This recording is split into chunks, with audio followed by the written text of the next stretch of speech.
The government has not indicated what policy concerns, aside from vague references to security, these provisions are needed for. There's also growing concern over a provision in C-2 requiring electronic services providers turn personal data over to law enforcement without a warrant. You get to see the maple trees, maple sugar and the maple leaves. We got the biggest wheat fields growing tall. In Canada, where we see the reversing falls. In Canada, we get to see them all. G'day, eh? Well, Mark Carney's first term is off to a controversial start, with some very troubling bills either passed already at the provincial level or introduced to the House of Commons for debate in the form of Bills 5, 14, 15, and C-2. Bill C-2, aka the Strong Borders Act, was put forward by the new Liberal government last week and has been met with a lot of shock and anger. Some of the language in the bill seems like an obvious effort to accommodate the Trumpolini administration with its draconian implications, particularly over immigration, asylum claims, and privacy concerns. Canadians are understandably shocked by this sweeping bill, which on its face is meant to address a number of issues regarding border security and defense spending, but actually contains a lot of very troubling provisions. So why are we doing this? It's primarily to appease Donald Trump, but it's also a sweeping expansion of government powers. And it is wild to me that this is the first law, or first bill, that the new Canadian government has brought forward. This is the first thing. So the reason why it's called C2 is because the first bill, C1, is, here we are. So Bill C1 is a pro forma bill. It just goes through first reading. It's not voted upon. This is the bill regarding respecting the administration of oaths of office. This is literally just the swearing in thing. This is just the swearing in thing. But Bill C2, the first thing, is sweeping expansions of government powers. So let's talk about this. This bill can be stopped. It is not done. This is far from a done deal. I'm seeing a bunch of people asking, what can we do? How likely is it to pass? Well, so in order for this to pass, it's a minority parliament, which means that the Conservatives would have to support it. Are the Conservatives going to support it as it is? Hard to say. What happened to the small government libertarians? All of a sudden they want massive surveillance powers added to the federal government. So where do the Conservatives stand on this? I genuinely don't know yet. So it has been through first reading. It has to go through several more. It has to go through committee and a report stage and a vote. So here's the deal, friends. Number one, this is likely going to get picked apart in committee to at least some degree. HB, great question. Is this a confidence measure? Not at present. Not at present. But it would be a catastrophe for the Carney government if they couldn't get their first bill passed. But I really hope it doesn't get passed. Because, well, so CAFNEP says it's a law and order and a strong borders bill. The Conservatives will love it. Here's the thing. Here's the thing. This sort of paints the Conservatives into a corner. This sort of paints the Conservatives into a corner. Right? Because if this would mean voting with the Liberals on the first bill. The very first bill. Right? And so I think to some degree Carney is baiting a trap for the Conservatives here, but he's using Canadians' human rights to do it. Yeah, and C-Color, I think that is likely the rationale for it being the first bill, is to set up the trap for the Conservatives. So, friends, how do we stand against this? Well, for starters, protests, there will be protests. There will be protests.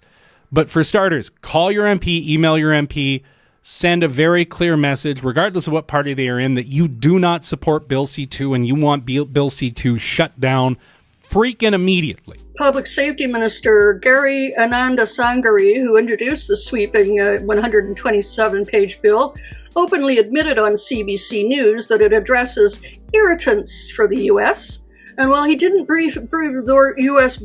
And while he didn't brief U.S. Border Czar Tom Homan before introducing the bill, he confirmed they spoke afterward to provide details. Ananda Sangari, an immigrant himself, was former Minister of Justice and Attorney General of Canada. And when he was a human rights lawyer and backbencher MP, he spoke eloquently about Canada's moral obligation to those seeking refuge. In a 2016 op-ed, he wrote that the acceptance of 155 Sri Lankan Tamil refugees off the shores of Newfoundland in 1986 changed Canada and marked a turning point in Canadian refugee and immigration history. He praised the then Prime Minister Brian Mulroney's declaration that Canada was not in the business of turning away refugees, and warned that, as Canadians, we should commit to never repeating our history of turning away those who come to our shores seeking refuge, calling for Canada's doors to always be open, and not to just those who come to our shores, but those taking extraordinary risks to cross other shores in search of refuge. And because of his involvement in the defense of the Tamil refugees, the ministers now asked for a conflict of interest screening.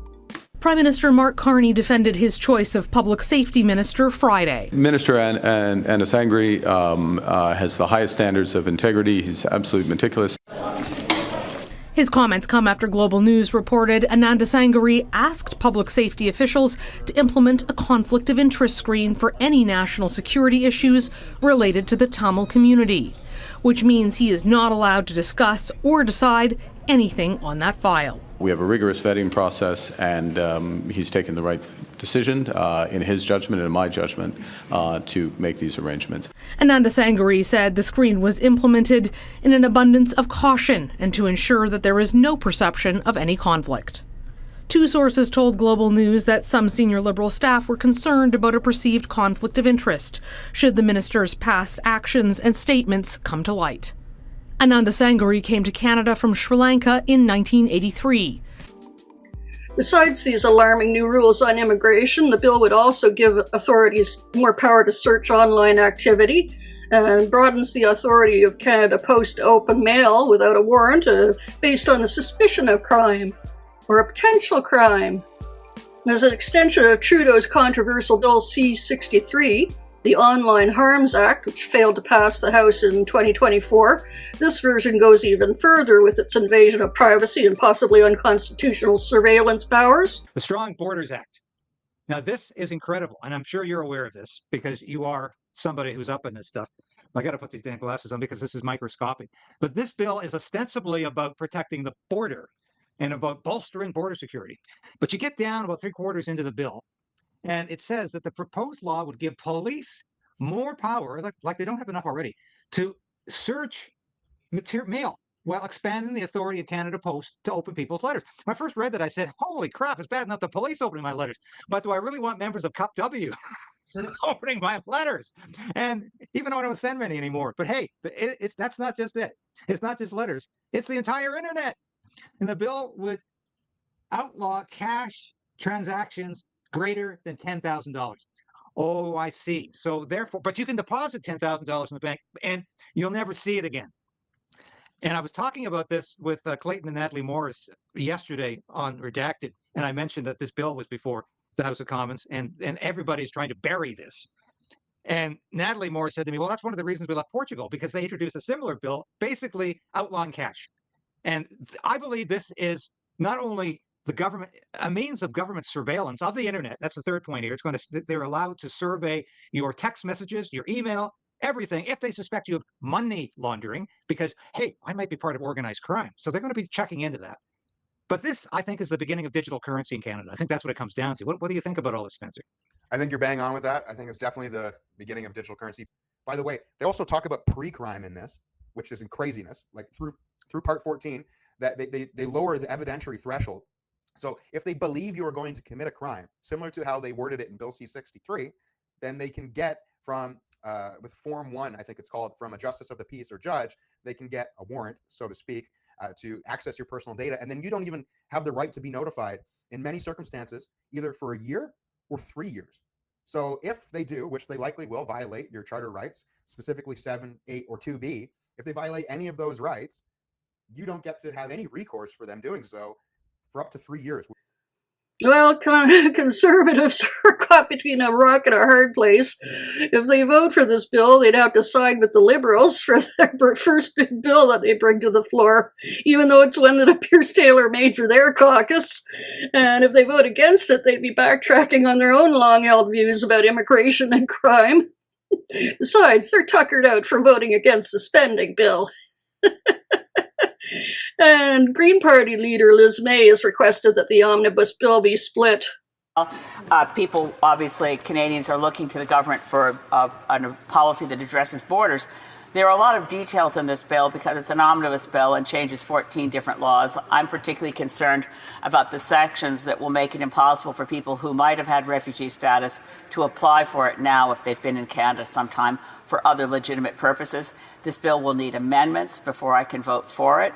And I'm wondering, given that it's an omnibus bill, and honestly, my friend from Kitchener-Conestoga, he may not know, but is the government prepared to split this bill so that the relevant sections are studied by committees with expertise in immigration and refugee law?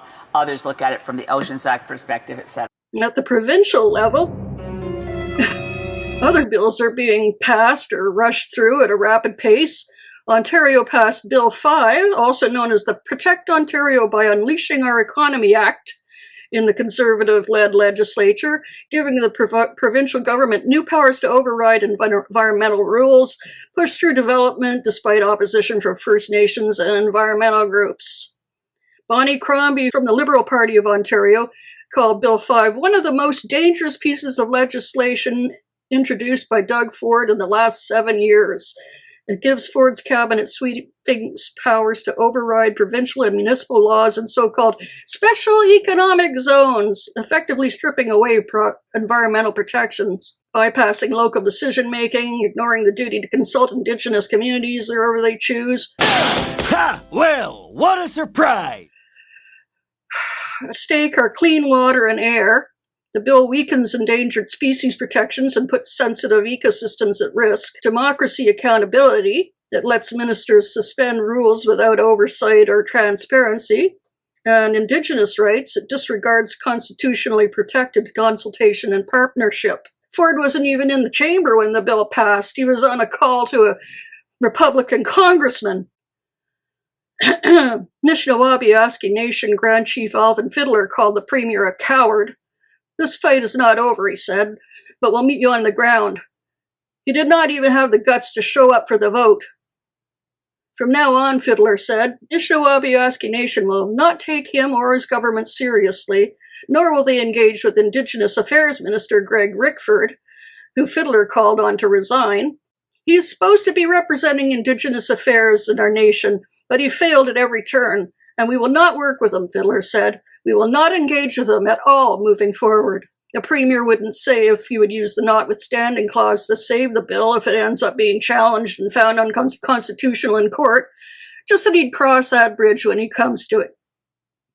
The bills have come under heavy scrutiny, particularly from First Nations leaders, upset they weren't consulted as required under the law. The so-called special economic zones in the bill allow Ford's cabinet to override local laws, environmental protections, labor rights, and public safety rules to fast-track these private developments.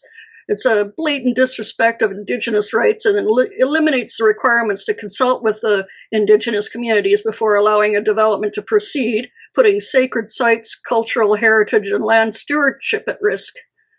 It reeks of Ford corruption, much like his government's Greenbelt scandal, when in 2022, Ryan Amato, former Chief of Staff to Ontario's now former Housing Minister, Steve Clark, had dinner with two prominent housing developers and a registered lobbyist who pushed for their lands to be stripped of Greenbelt protection status, which would have enriched the developers by an estimated $8.3 billion.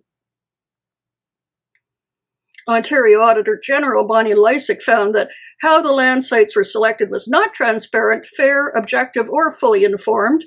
It can also be shown that there was sufficient land for the target of 1.5 million homes to be built without the need to build on the Greenbelt.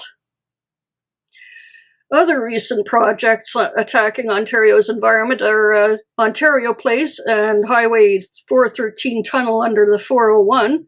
Both projects threaten the ecological health of the Great Lakes and surrounding ecosystems. Efforts by the group Ontario Place for All to halt the development failed when a panel of judges dismissed the request for a judicial review and sided with the Ford government to go ahead. In other provincial setbacks for Indigenous rights and reconciliation, the BC NDP government led by Premier Eby has fast-tracked Bills 14, the Renewable Energy Project Streamlined Permitting Act, and Bill 15, the Infrastructure Project Act, authorizing the exemption of certain energy and infrastructure projects from statutory environmental assessment and permitting processes, increasing the risk of irreversible impacts to Indigenous lands and rights and limiting the opportunities for meaningful consultation to occur. Chiefs and leaders rejected the bills and asked Premier Eby to immediately withdraw them. But they were deeply disappointed when Eby continued to advance the bills despite their clear opposition. When describing the impact of the bills, Grand Chief Stuart Phillips, the president of the Union of BC Indian Chiefs, called it a complete upending of the relationship between the NDP and First Nations in British Columbia. Complete upending of the relationship between the NDP and First Nations in British Columbia. The NDP tried a last-minute amendment to Bill 15 that would have required the government to consult with First Nations on regulations for criteria for projects to be fast-tracked under the legislation. Concerns that our assurances and our commitment alone was not enough. We were willing to bind ourselves in statute to our commitment. No dice, said the Greens and Conservatives, noting First Nations weren't consulted on this amendment either. Bill 15 is a threat to democracy and the environment. It puts communities, ecosystems, and Indigenous rights to risk, giving the government the power to override standard environmental rules for designated projects. This means the government could approve a mine or a dam without truly assessing the impacts or consulting the public or seeking Indigenous consensus or meeting other permitting requirements. Those details will be added later through regulations, meaning we won't know which of the projects are affected, what rules are being skipped, or who's making the decisions until it's too late. According to the BC government's own website, reconciliation requires that they listen and respond to the particular priorities of specific First Nations and Métis communities, business communities, and others during the environmental assessment process to reach a broad range of agreements and that contribute to the reconciliation and creating economic opportunities for First Nations. In a continuing trend of environmental racism in Canada, the bills passed despite ongoing water cleanup efforts on Aboriginal land, where the quality of drinking water systems in rural and Indigenous communities has become massively degraded. There have been more than 100 drinking water advisories for First Nations in Canada as of 2015, forcing some to boil water, pay for water delivery, or haul it from a water filling station. Indigenous people have been fighting for decades over water protection and rights. To the people, water is sacred. It's more than just hydration. It's alive and holds a spirit. Water is life. The impacts of these rapid changes on water availability and quality are costly, undermining ecosystem health and the function of parks and protected areas, traditional ways of life, infrastructure, food, and energy production. So as Carney, in his efforts to work with provincial ministers to reduce interprovincial trade barriers and create one Canadian economy, willing to risk the environmental and human costs as it's implemented, and doing damage to the Truth and Reconciliation treaties with the First Nations? Is the border bill looking like a big brother bill to Canada? Could the Liberal Party, under a fundamentally conservative leader in Carney, turn out to be too MAGA-flavored for our liking? We've been proudly keeping our elbows up now against the tariffs and insults and threats coming from the Mango Menace for months now. We're horrified by the acts of cruelty imposed on U.S. immigrants and other innocent people, and we see Elmo Skunk and his Doge Patrol rampaging through the personal data of American citizens, Are we headed that way too? Time to stand up now. Make your voice known. You can find out more about Bill C-2 before it passes and make your voices heard. You can write to your MP, email them, sign a petition, protest in person if you can. I'll leave links in the description below. You can find the bill on the government website. And I'd also like to say a word or two about the fires that are raging in northern BC, Alberta, Saskatchewan, Manitoba, Ontario now. Probably going to be continuing for some time, and many thanks to the Australian firefighting crews. There are over 600 of them who arrived here to help fight these blazes. We wish them all well, and if you can make a donation for the people affected who were evacuated, some with just the clothes on their backs, you can go to the Canadian Red Cross or other charities. Keep your elbows up and stay safe out there, everyone. Stay tuned for more on Political Drain Canadian Edition. Hey, yeah, you. Before you click away to watch someone unbox a tactical toothbrush, let's talk about something real. Political Drain isn't just another content mill. We're a digital front in a very real war. Not with bullets, but with ideas, with action, and with solidarity. We pair urgent news with critical education. And we build community around actual resistance, not the hashtag kind. The kind that moves. But here's the thing. None of this is free.